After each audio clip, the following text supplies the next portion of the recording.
Hi, I'm Caroline Carter, and this is my mom, Donna Carter. Question 1. Explain your profession.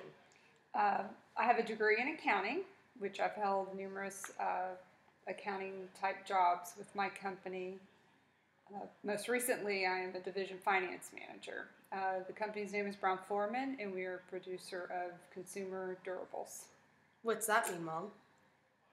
Um, Jack Daniels. Anyways, number 2. okay, you can't do that. Why? You cannot. Number 2. What educational background is needed in order to perform this profession?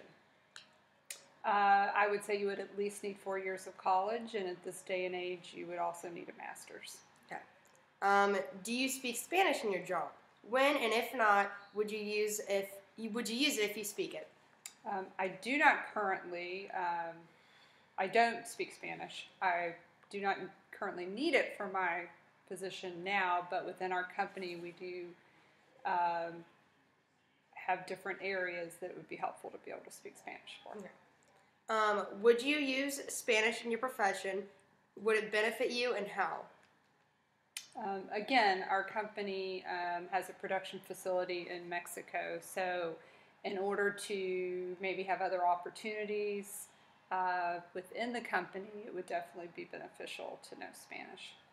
That kind of answers question 5, which says, do you distribute information about your profession in Spanish? And if yes, get a copy and show it on the video, but I'll print off a copy and show it to everyone.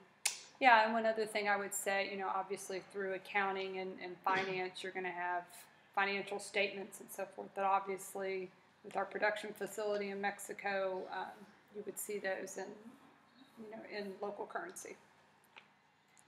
If you spoke Spanish or if you speak Spanish, does the profession exist in a Spanish-speaking country? Would that be something you would ever consider? Why or why not?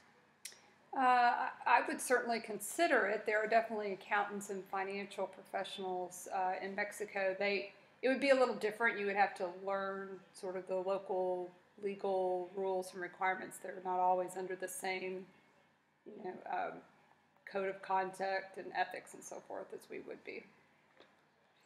If your profession allowed a stipend for bilingual employees, would you be willing to learn Spanish and use it in your profession? How much of a stipend would it be? Would it have to be in order to pique your interests? I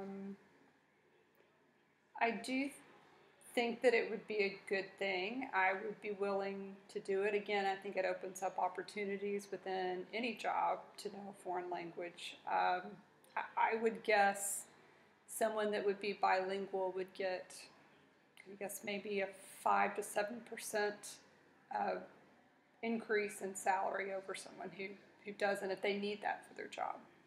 All right. Have you ever traveled outside of the U.S. and where?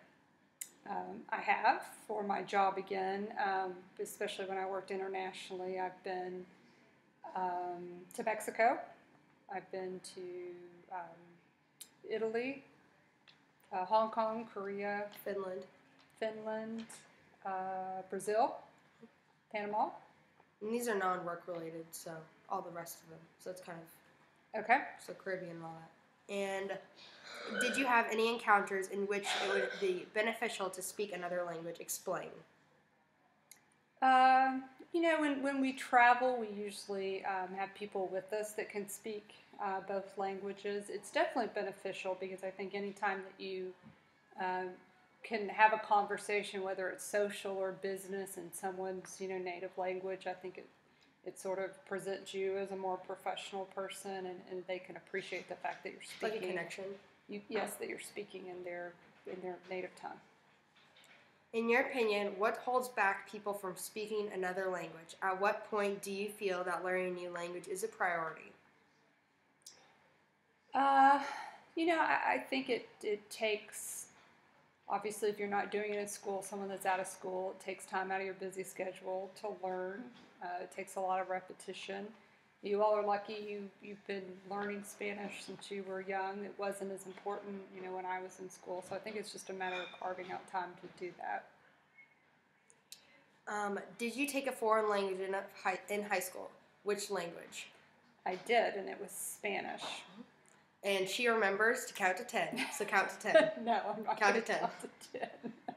My Spanish teacher will like you, Uno, though. dos, tres, cuatro, cinco, seis, siete, Oh, yeah, that's right, sorry.